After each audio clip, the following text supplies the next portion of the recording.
Actually ఈ యొక్క 7వ అధ్యాయంలో మనం చూసినట్లయితే ఈ 2 గ్రూప్స్లో ఉన్నటువంటి వాళ్ళందరూ కూడా ఈ పరిస్థితుల గుండా వెళ్ళారు అన్న విషయాన్ని మనం అర్థం చేసుకుంటే one thing becomes very clear to అస్.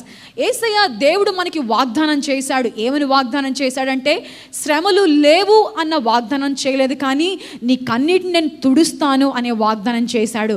శ్రమలు లేవు అనే వాగ్దానం చేయలేదు, కానీ ఆ శ్రమల్లో గుండా నిన్ను కాపాడుతాను అనే వాగ్దానం చేశాడు. నీవు నేను ఎంతైతే హ్యాండిల్ చేయగలమో, నీవు నేను ఎంతైతే భరించగలమో, నీవు నేను ఎంత తట్టుకొని ఉంచగలమో అంతవరకే ఆయన మనకి దయచేసినటువంటి దేవుడు. ఈ 7వ అధ్యాయానికి 24వ అధ్యాయానికి చాలా దగ్గర సంబంధాలు కనిపిస్తాయి. మత్తయి సువార్త 24వ అధ్యాయము 21-22 వచనాలు చదువుకుందాం. లోకారంభము నుండి ఇప్పటి వరకును అట్టి శ్రమ కలుగలేదు, ఇక ఎప్పుడునూ కలుగబోదు. ఆ దినములు తక్కువ చేయబడకపోయిన ఎడల ఏ శరీరియు తప్పించుకొనడు. ఏర్పరచబడిన వారి నిమిత్తము ఆ దినములు తక్కువ చేయబడును. ఏర్పరచబడిన వారి నిమిత్తము ఆ దినములు తక్కువ చేయబడిన. ఏర్పరచబడిన వాళ్ళు ఎవరండి? 7వ అధ్యాయంలో ఉన్న వాళ్ళే. 7వ అధ్యాయంలో ఎవరైతే తమ యొక్క వస్త్రములను యేసుక్రీస్తు రక్తంలో కడుగుకొని ఆయన తమ సొంత రక్షకుడుగా అంగీకరించిన వాళ్ళు అని కనిపిస్తున్న ఈ 2 గ్రూపుల వాళ్ళని, ఏర్పరచబడిన వాళ్ళ నిమిత్తము ఆయన ఆ శ్రమలని తగ్గించాడు అన్న విషయాన్ని రాయబడి ఉంటున్నది. This make one thing very clear.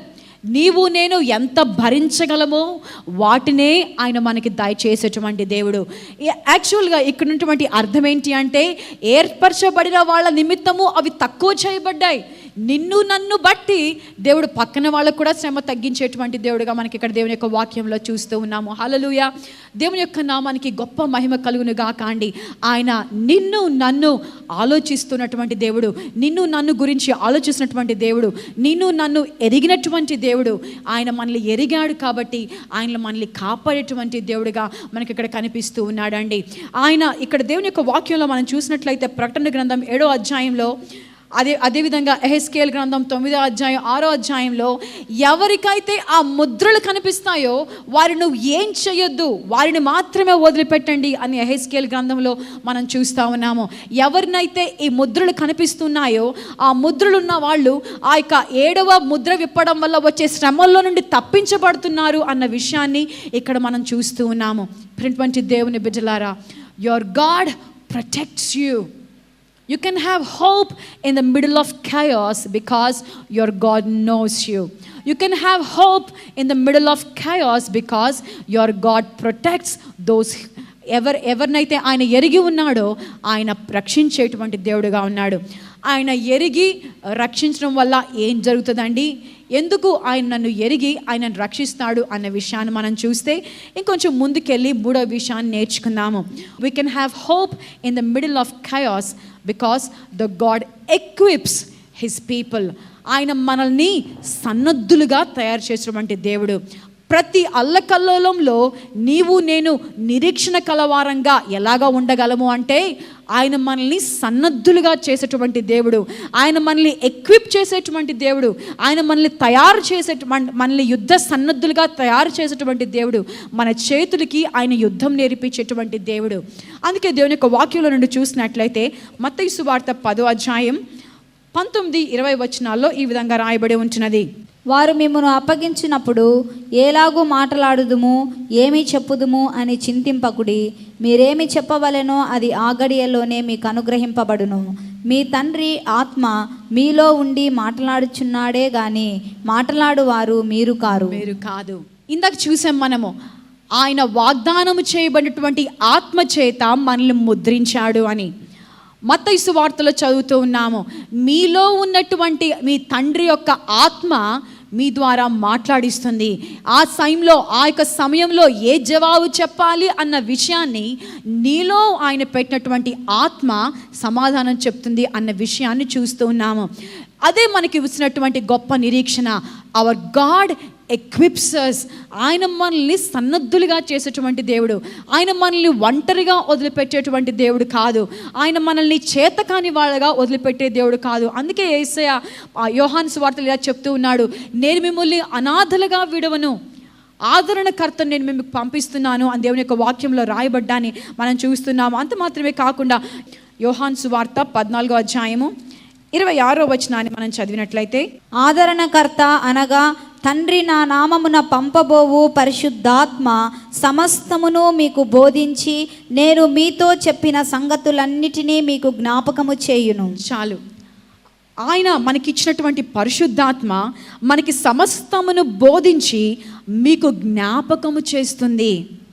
ప్రియమైనటువంటి దేవుని బిడ్డలారా, ఏ పరిస్థితుల్లో అయినా ప్రభువా నేను ఎలా డీల్ చేయగలను దీన్ని అనేటువంటి పరిస్థితుల్లో ఉన్నారా? అసలు నేను దీన్ని సాల్వ్ చేయలేను ప్రభువా, ఎవరన్నా దీన్ని సాల్వ్ చేయడానికి నాకు సలహా ఇస్తే బాగుండు అని అనుకుంటున్నారా? ఎవరైనా ఈ పరిస్థితిని నా కోసం సాల్వ్ చేయగలిగితే బాగుండు అని మీరు అనుకుంటూ ఉన్నారా? ఈరోజు మీ బలం ఏంటో, మీరు ఎంత సన్నద్ధులో అనేటువంటి విషయాన్ని దేవుని యొక్క వాక్యం ఎంతో చక్కగా చెప్తుంది. పరిశుద్ధాత్మ మీకు సమస్తమును బోధిస్తుంది, మీకు సమస్తమును జ్ఞాపకం చేస్తుంది. ఆయన మనల్ని సన్నద్ధులుగా చేసేటువంటి దేవుడు. అందుకే దావీదు కీర్తనలో రాస్తూ ఉంటాడు ఏమని అంటే, ఆయన నా చేతులకి యుద్ధము నేర్పించేవాడు. He teaches us how to fight. ఆయన మనకి పోరాటం చేయడాన్ని నేర్పించేటువంటి దేవుడుగా మనకు ఉంటూ ఉన్నాడు. We can have hope in the middle of chaos because our God equips us. ఆయన మనల్ని సన్నద్ధులుగా చేసేటువంటి దేవుడు. ఆయన పరిశుద్ధాత్మ అనేటువంటి సంచకరువుని మనకు దయచేసి నిన్ను నన్ను ఏర్పరచబడిన వారుగా చేసుకొని ముద్రించి మనల్ని ఈ లోకంలో చేతకాని వారుగా కాదు, కానీ బలవంతులుగా సన్నద్ధులుగా ఏది అయినా కూడా ఎదిరించగలిగినటువంటి శక్తి కలిగిన వాళ్ళగా ఆయన నిన్ను నన్ను తయారు చేశాడు. చాలాసార్లు ఈ గొప్ప రహస్యాలన్నిటిని కూడా మనం మర్చిపోయి కేవలం రక్షణ పొందాను అనేటువంటి ఆ స్టార్టింగ్ పాయింట్లోనే మాత్రం ఉండి యుద్ధాలు, పరిస్థితులు, శాంతి లేనితనం, ఈ యొక్క అనారోగ్యము, ఈ యొక్క పరిస్థితులన్నీ వచ్చినప్పుడు గజ గజ గజ గజ వడికిపోయి భయపడే వాళ్ళంగా ఉంటాము. కానీ ఈరోజు దేవుని యొక్క వాక్యం మనకి వాగ్దానం చేస్తుంది, ప్రతి అల్లకల్లోలంలో మనకి నిరీక్షణ ఉంది. ఎందుకంటే నువ్వెవరో ఆయనకు తెలుసు కాబట్టి. ప్రతి అల్లకల్లోలంలో కూడా నీకు రక్షణ ఆయన ఇస్తాడు, ఎందుకంటే నీవు ఆయనకు తెలుసు కాబట్టి. ప్రతి అల్లకల్లోలంలో కూడా నీకు నిరీక్షణ ఉంది, ఎందుకంటే ఆయనను సన్నద్ధులుగా చేసేటువంటి వ్యక్తి కాబట్టి. ఈ 3 విషయాల్ని కూడా ఈ ఇశ్రాయేలు జనాంగంలో నెరవేర్పు అవడాన్ని మనం చూస్తూ ఉన్నాము. ఈ యొక్క విషయాన్ని మాత్రం నేను చూపించి నేను కంక్లూజన్ చేయాలని ఆశపడుతూ ఉన్నాను. అందరం కూడా నిర్గమకాండంలోకి వెళ్దామండి. నిర్గమకాండము 12వ అధ్యాయము అనేకమైనటువంటి వచనాల్ని మనం చదువుకుందాము. నిర్గమకాండము 12వ అధ్యాయంలోనే 7వ వచనాన్ని చదువుకుందాం. మొట్టమొదటిగా, ఈ నెల 14వ దినము వరకు మీరు దాని నుంచుకొనవలెను. ఆ తరువాత ఇశ్రాయేలీయుల సమాజపు వారందరూ తమ తమ కూటములలో సాయంకాలమందు దాన్ని చంపి దాని రక్తము కొంచెము తీసి తాము దాన్ని తిని మీరున్న ఇండ్ల మీద ఆ రక్తమును మీకు గుర్తుగా ఉండును. నేను ఆ రక్తమును చూచి మిమ్మును నశింపచేయక దాటిపోయేదను. నేను ఐగుప్తుని పాడు చేయుచుండగా మేము సంహరించుటకు తెగులు మీ మీదకి రాదు అని ఇక్కడ దేవుని యొక్క వాక్యంలో రాయబడ్డాన్ని చూస్తూ ఉన్నాము. 28వ వచనాన్ని చదువుకుందాం. అదే అధ్యాయం 28వ వచనాన్ని చదువుకుందాం. 28, 29, 30 వచనాలు చదువుకుందాం. అప్పుడు ఇశ్రాయేలు వెళ్ళి అలాగు చేసిరి, యెహోవా మోషే అహరోనులకు ఆజ్ఞాపించినట్లే చేసిరి. అర్ధరాత్రి వేళ జరిగినదేమనగా, సింహాసనం మీద కూర్చున్న ఫరో మొదలుకొని చెరసాలలోనున్న ఖైదీ యొక్క తొలిపిల్ల వరకు ఐగుప్తు దేశం అందరి తొలిపిల్లలందరి పశువుల తొలిపిల్లలన్నిటినీ యెహోవా హతము చేసెను.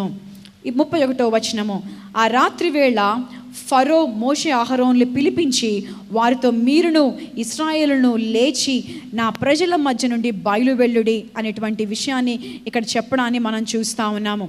ఇంకా కిందకెళ్ళి మనం చూసినట్లయితే వాళ్ళు వెళ్ళిపో అని చెప్పారు. 36వ వచనంలో చూసినట్లయితే, యెహోవా ప్రజల ఎడల ఐగుప్తీయులకు కటాక్షము కలుగు చేసెను గనుక వారు వారికి కావలసిన వాటిని ఇచ్చిరి, అట్లు వారు ఐగుప్తీయులను దోచుకొనిరి.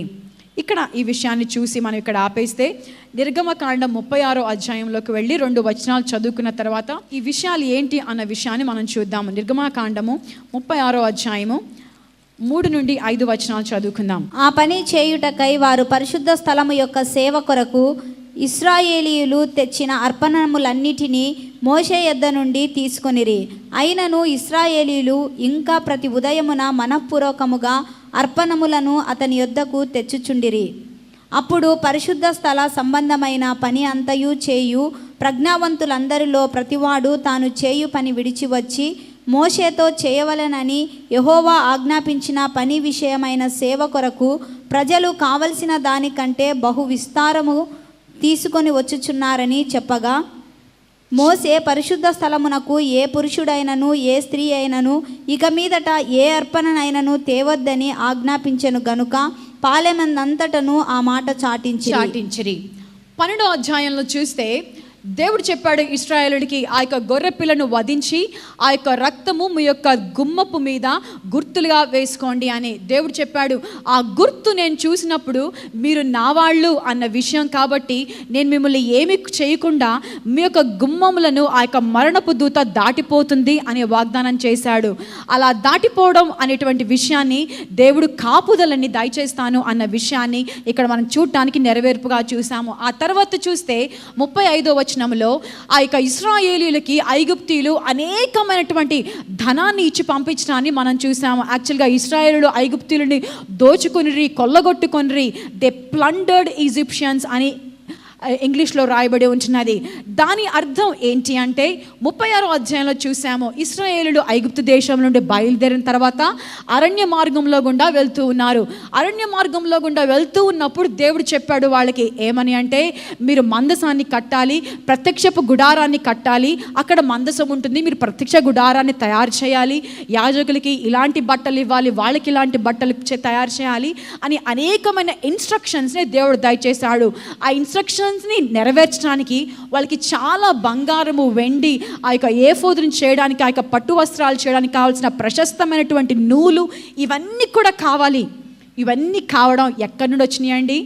వద్దనే దాకా వాళ్ళు ఎక్కడి నుండి తీసుకొచ్చి ఇచ్చారండి? 35వ వచనంలో చూసాను చూడండి, ఇశ్రాయేలులు ఐగుప్తుల్ని దోచుకున్నారు అని.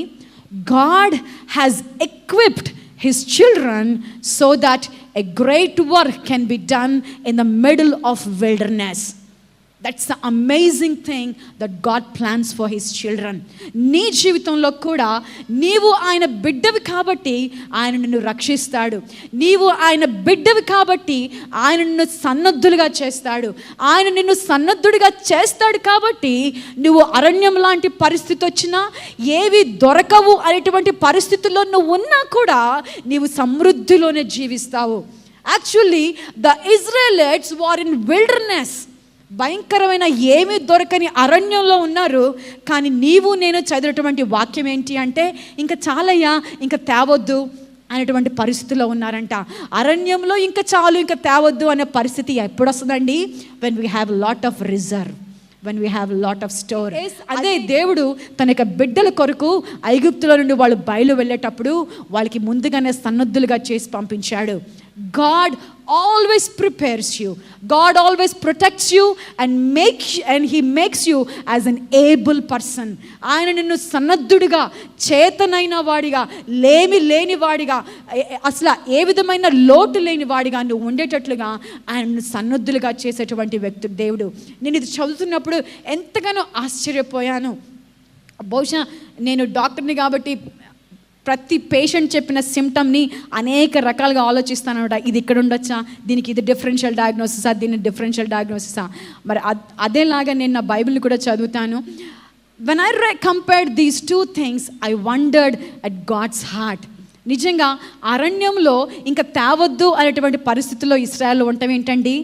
ఎందుకున్నారు అంటే తన బిడ్డల్ని దేవుడు ముందుగానే సన్నద్ధం చేసి పంపించాడు కాబట్టి.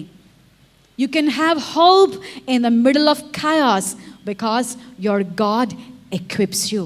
ఎప్పుడు కూడా ఈ పరిస్థితి నేను చేతకానిదిలానిగా ఉందండి, ఎప్పుడు కూడా ఈ పరిస్థితి అంత ముందు ఉన్న వాటికంటే భయంకరంగా ఉందండి, నేను భరించలేకపోతున్నానండి అని అనుకోబాకు. నీకున్నటువంటి గొప్ప శక్తి ఏంటో తెలుసా? ఆయన నిన్ను చేతకాని వాడిగా చేయలేదు, కానీ నిన్ను ప్రతి పరిస్థితికి సన్నద్ధంగా చేశాడు. Then remember, if Israelites can have abundance in the middle of a desert, you can have victory in the middle of every failure. Hallelujah. ఆయన మనల్ని ఆ విధంగా సన్నద్ధం చేసేటువంటి దేవుడిగా మనకు ఉంటూ ఉన్నాడండి. అందుకే ఈరోజు నేను ముగించడానికి వస్తూ ఉన్నాను.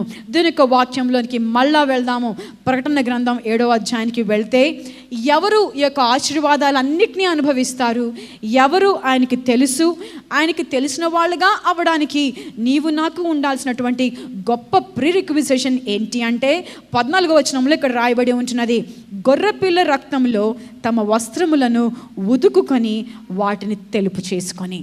ఎవరైతే ఆయన యొక్క రక్తంలో తన యొక్క పాపాలని కడుగుకొని, ప్రభువా నన్ను నీ బిడ్డగా చేసుకో, నీ యొక్క రక్షణ నాకు అనుగ్రహించు అని ఎవరైతే ఆయన తన సొంత రక్షకుడిగా అంగీకరించారో వాళ్ళు మాత్రమే వీటన్నిటిని అనుభవిస్తారు.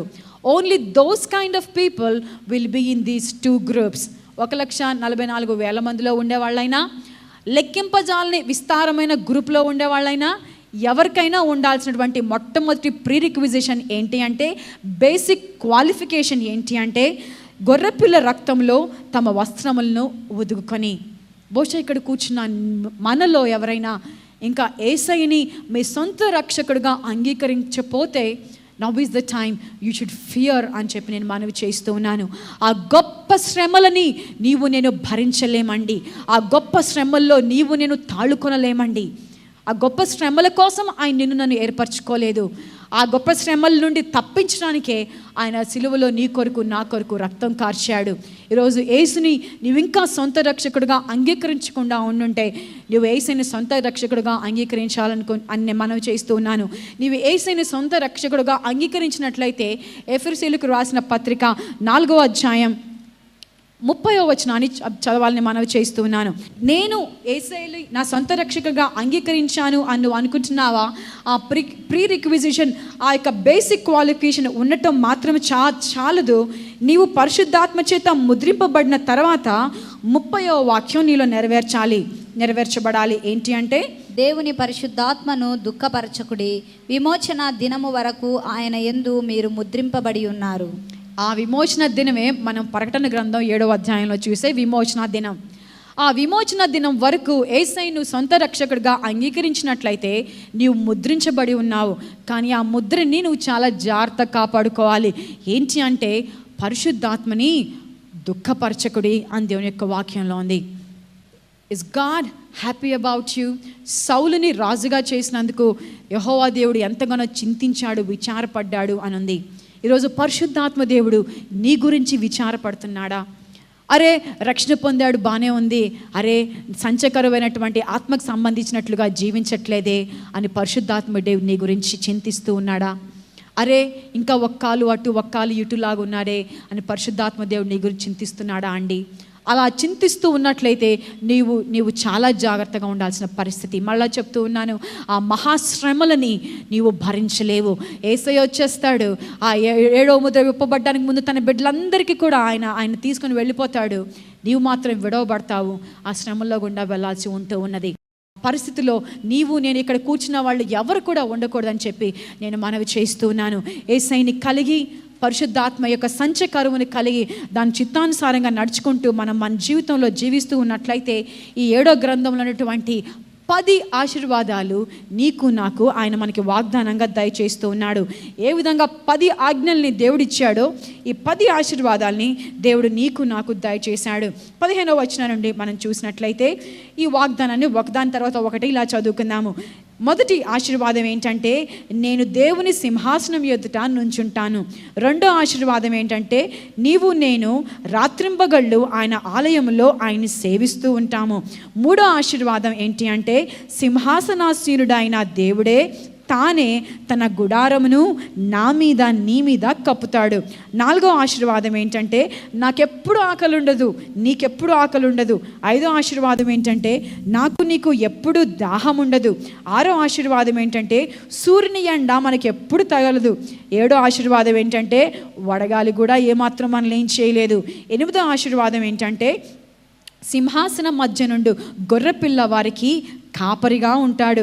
యేసయ్య వారికి కాదు, నీకు నాకు కాపరిగా ఉంటాడు. జలముల 9వ ఆశీర్వాదం ఏంటంటే, జీవజలముల బుగ్గల యొద్దకు వారిని కాదు నిన్ను నన్ను నడిపిస్తాడు. దేవుడే నా కన్నుల నుండి నీ కన్నుల నుండి ప్రతి బాష్ప బిందువుని తుడిచివేస్తాడు. ఈ 10 ఆశీర్వాదాలతో ఈ 7వ అధ్యాయము క్లోజ్ చేయబడింది. That's what I repeat it again. We can have hope in the middle of chaos because God knows his children. ప్రతి అల్లకల్లంలో నీవు నేను నిరీక్షణ కలిగి ఉండొచ్చు. కారణం ఏంటంటే ఆయనకి ఆయన పిల్లలు ఎవరో ఆయన తెలుసు. ప్రతి అల్లకల్లంలో నీవు నేను నిరీక్షణ కలిగి ఉండొచ్చు. కారణం ఏంటి అంటే ఆయన పిల్లల్ని ఆయన రక్షించే దేవుడు. ప్రతి అల్లకల్లోలంలో నీవు నేను నిరీక్షణ కలిగి ఉండొచ్చు. కారణం ఏంటంటే ప్రతి అల్లకల్లోలానికి ఆయన నిన్ను నన్ను సంసిద్ధంగా తయారు చేసేవాడు, ఎక్విప్ చేసేవాడు. With all these things he ends with 10 blessings. ఎప్పుడు ఆయన ముందుంటాం, రాత్రింపగళ్ళు ఆయన స్తుతిస్తూనే ఉంటాం. మన కళ్ళ నుండి వచ్చే ప్రతి బాష్ప బిందువుని ఆయన తిడిచివేస్తాడు. ఈరోజు ప్రియమైనటువంటి దేవుని బిడ్డలారా, we can have hope in the middle of chaos. బహుశా నీ జీవితంలో అల్లకల్లోలం అనేటువంటి పరిస్థితులకి ఆ క్యాప్షన్ పెట్టే పరిస్థితులు నీకున్నాయా? ఈరోజు దేవుడు మనకు ఒకటే వాగ్దానం చేస్తున్నాడు, యూ కెన్ హ్యావ్ హోప్. ఏవైనా ఉండొచ్చు, కానీ నీవు ఆయన బిడ్డవి అని ఆయనకి తెలుసు కాబట్టి you will have protection in all these things. అందుకే ప్రేమటువంటి దేవుని బిడ్డలారా, 1,44,000 మందితో పాటు అనేక జనముల్లో నుండి అనేక భాషలు మాట్లాడే వాళ్ళ నుండి దేశంలో నుండి వచ్చినటువంటి ఆ గుంపులో ఎవరుంటామంటే నువ్వు నేను ఉంటాం. The first time when I read that verse, నేను చిన్న బిడ్డగా చదివినప్పుడు ఎంత సంతోషపడ్డానో, ఇప్పటికీ ఆ వచనాన్ని చదివినప్పుడు నేను ఎంతగానో సంతోషపడతాను. ఈసయ్యా ఆ గుంపులో నేను ఉంటాను కదా అని. That is God's desire regarding all of us. ఆ గుంపులో మనం ఉండాలి. రేమా సంఘంలో ఉన్న ప్రతి ఆత్మ ఆ గుంపులో ఉండాలి. ఎవ్వరు కూడా దేవుని సొంత రక్షకుగా కలిగి ఉండకపోవడం వల్ల ఆ గుంపులో నుండి బయటకు వచ్చి శ్రమలను అనుభవించే వాళ్ళుగా ఉండడం అనేది దేవుని చిత్తం కాదు. ఈ 10 ఆశీర్వాదాల్ని అనుభవించే వాళ్ళుగా ఉండడానికే దేవుడు మనల్ని పిలుచుకున్నాడు. అందుకే పిలువటువంటి దేవుని బిడ్డలారా, ఈరోజు ప్రార్థన చేద్దాం. మీరు తల్లు వంచి కళ్ళు మూసుకొని ప్రార్థన చేద్దాం. దేవునికి వందనాలు చెల్లిస్తాము. ఏ పరిస్థితి అయినా ఉండొచ్చు, నీవు ఆయనకి తెలుసు, దాన్ని బట్టి ఆయనకి వందనాలు చెల్లిస్తాము. ఏ పరిస్థితి అయినా ఉండొచ్చు, నువ్వు ఆయనకి తెలుసు కాబట్టి ఆయన నిన్ను రక్షించేటువంటి దేవుడుగా ఉంటూ ఉన్నాడు. నువ్వు హ్యాండిల్ చేయలేని ఏ కండిషన్ ఆయన నీకు ఇవ్వడు. బహుశా ఈరోజు నుంచొని నీ పరిస్థితుల్ని పట్టుకొని ఇది ఎట్లా నాకు చేత కావట్లేదు అని అనుకుంటున్నావా? This is what God tells you, my child, you can handle it. My child, నువ్వు దాన్ని చేయగలవు, నువ్వు దాన్ని భరించగలవు, అందులో నుండి బయటికి రాగలవు. ఇది పెద్ద విషయం కాదు, ఇది చాలా చిన్నది, నీ బలానికి సరిపడ్డదే నేను ఇచ్చాను అని దేవుడు మనకి వాగ్దానం చేస్తూ ఉన్నాడు. ఆ యొక్క సరిపడ్డ బలాన్ని ఆయన మనకు దయచేసి దాని నుండి బయటికి తీసుకొచ్చే దేవుడుగా ఉంటూ ఉన్నాడు. ఆలోచించారా అండి, ఎందుకు ఆ యొక్క ఐగుప్తీయులకి నా బిడ్డలందరికీ ఇవ్వండి అనే మనసు దేవుడు కలుగు చేశాడో? ఎందుకంటే అరణ్యంలో వాళ్ళకి అవి అవసరం కాబట్టి సన్నద్ధులుగా చేసి పంపించాడు. సమృద్ధి కలిగిన వాళ్ళుగా ఉండడానికి దేవుడు వాళ్ళని ముందుగానే ప్లాన్ చేసి పంపించాడు. నీవు కలిగి ఉన్నటువంటి దేవుడు, నీవు సొంత రక్షకుడిగా యేసయ్య అనేటువంటి వ్యక్తిని కలిగినటువంటి నీవు అరణ్య పరిస్థితుల్లో కూడా సమృద్ధిగా ఉంటావు అన్న విషయాన్ని తెలుసుకో. What ever might happen, your God will always equip you. ఈరోజు దేవునికి వందనాలు చెల్లిద్దాం. బహుశా ఈ 2 గుంపుల్లో నువ్వు ఉండలేవా? ఉండగలిగేటువంటి ఆ క్వాలిఫికేషన్ నీలో లేనటువంటి పరిస్థితుల్లో ఉన్నావా? టుడే ఫియర్, ఎంతో భయముతో దేవుని దగ్గరికి వెళ్ళి మోకరించి దీన మనసుతో యేసయ్యను అడుగు, ప్రభువా నన్ను బిడ్డగా చేసుకో, నీ యొక్క రక్తంలో నా యొక్క పాపాలన్నీ కడుక్కున్న వ్యక్తిగా నువ్వు ఎవరికైతే వీరు నావారు అని స్టాంప్ వేస్తావో ఆ స్టాంప్ నాకు కూడా కావాలయ్యా, ఆ స్టాంప్ నేను కలిగి ఉండాలయ్యా, ఆ స్టాంప్ లేకుండా నేను నా జీవితంలో ఉండకూడదయ్యా అనేటువంటి ఆశను మనం కలిగి ఉందామండి. బహుశా నువ్వు ఆల్రెడీ ఈ బిడ్డ నాది, ఈ స్త్రీ నాది, ఈ పురుషుడు నాది అనేటువంటి స్టాంప్ని నువ్వు ఆల్రెడీ పొందుకొని ఉంటే దేవుడు నీకు ఇచ్చినటువంటి ఆత్మ అనే సంచకరువుతో పరిశుద్ధాత్మని దుఃఖపరచకూడదు అనేటువంటి ఆశని కలిగి ఈరోజు మనం ప్రార్థన చేద్దాము. యేసయ్యా, నీకు స్తోత్రాలు, నీకు వందనాలు, నీ గొప్ప వాక్యాన్ని బట్టి నీకు వందనాలు చెల్లిస్తున్నాను ప్రభువా. ఎంతో మర్మమైనటువంటి విషయాలు అందులో దాగి ఉన్నాయి ప్రభువా. ఎన్నిసార్లు చదివినా కొత్త కొత్త విషయాలు మాకు ప్రభువా నువ్వు మాకు బోధించేటువంటి దేవుడుగా ఉంచి ఉన్నావు. అవునయ్యా, ప్రతి అల్లకల్లో పరిస్థితుల్లో నేను నిరీక్షణ కలిగి ఉండొచ్చు, మేము నిరీక్షణ కలిగి ఉండొచ్చు. కారణం ఏంటంటే నేను ఎవరో నీకు తెలుసయ్యా. కారణం ఏంటంటే నేను నీకు తెలుసు కాబట్టి నువ్వు నన్ను రక్షిస్తావయ్యా, నీకు వందనాలు. కారణం ఏంటంటే నేను నీకు తెలుసు, నువ్వు నన్ను రక్షిస్తావు, నువ్వు నన్ను సన్నద్ధురాలుగా చేస్తావు, మమ్మల్ని సన్నద్ధుడిగా చేస్తావు. కాబట్టి ప్రభువా మేము నిరీక్షణ కలిగిన వాళ్ళంగా ఉండొచ్చు ప్రభువా. ఈరోజు సాతాను ఎన్ని అల్లకల్లోల పరిస్థితులు తెచ్చి మా ముందు నుంచొని ఇంకా నువ్వు ఫినిష్, నీ పని అయిపోయింది అని మాకు చెప్తూ ఉంటే ప్రభువా, ఈ వాక్యాన్ని గట్టిగా పట్టుకొని ఆయన నన్ను సన్నద్ధురాలుగా చేశాడు, నేను ఆయన బిడ్డని, నేను ఆయనకి తెలుసు, నేను దీన్ని జయించగలను అనేటువంటి ధైర్యంతో ప్రభువా మేము నీ యొక్క మాటని ప్రొక్లెయిమ్ చేసేవాళ్ళుగా ఉండటానికి సహాయం చేయవలసిందిగా ప్రార్థన చేస్తూ ఉన్నాను. ఇంకా మాలో ఎవరైనా ప్రభువా నిన్ను చాలా క్యాజువల్గా తీసుకొని, ఎంతో నెగ్లిజెంట్గా తీసుకొని, పైకి మాత్రమే నీతో రిలేషన్షిప్ కలిగి ఉండి కేవలం నటిస్తూ మాత్రమే క్రైస్తవులుగా జీవిస్తూ ఉన్నట్లయితే ప్రభువా మమ్మల్ని క్షమించండి ప్రభువా. అయా, నీవు ఏర్పరచబడిన వారి గుంపులో ప్రభువా మేము ఉండాలి ప్రభువా. ఆ గుంపులో ఉండే వాళ్ళంగా మేము ఉండటానికి, అందులో ఉండడానికి ప్రయాసపడే వాళ్ళంగా మేము ఉండటానికి ప్రభువా మాకు సహాయం చేయమని చెప్పి ప్రార్థన చేస్తూ యేసు ప్రియమైన నామములో నుండి, యేసు ప్రియమైన నామంలో అడిగి వేడుకొంచు ఉన్నాము తండ్రి. క్రీస్తునందు ప్రియమైన దేవుని బిడ్డలారా, దేవుని వాక్యాన్ని విన్నారు కదూ.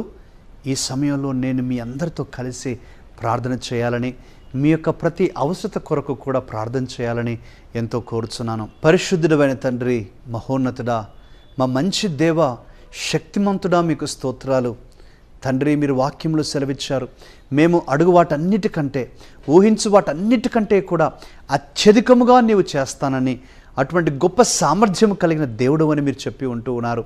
అందుకే తండ్రి, నా ప్రియ సహోదరి సహోదరులందరితో కలిసి నేను కూడా ఏకీభవించి ప్రార్థిస్తూ ఉన్నాను. వారి జీవితంలో ఉన్న ప్రతి సమస్య తొలగిపోవునుగాక, ప్రతి కొండలాంటి సమస్యలు కరిగిపోవునుగాక, దీర్ఘకాలిక వ్యాధులు స్వస్థత పొందుదురుగాక. తండ్రి, వారికి సంతోషము కరువైనట్లయితే సంపూర్ణ సంతోషంను దయచేయండి. నా గిన్నె నిండి పొర్లుచు ఉన్నది అని మేమందరం కూడా దేవా స్వానుభవముగా మేము చెప్పటానికి సహాయము చేయండి దేవా. తండ్రి, వీరు చేసే ప్రతి ప్రయత్నంలో కూడా మీరు తోడుగా ఉండి ఆశీర్వాదం దయచేయాలని నేను ప్రార్థన చేస్తూ వీరిని, వీరి కుటుంబములను మీరు దీవించుమని యేసు నామమునే అడుగుచున్నాను తండ్రి. Amen, amen.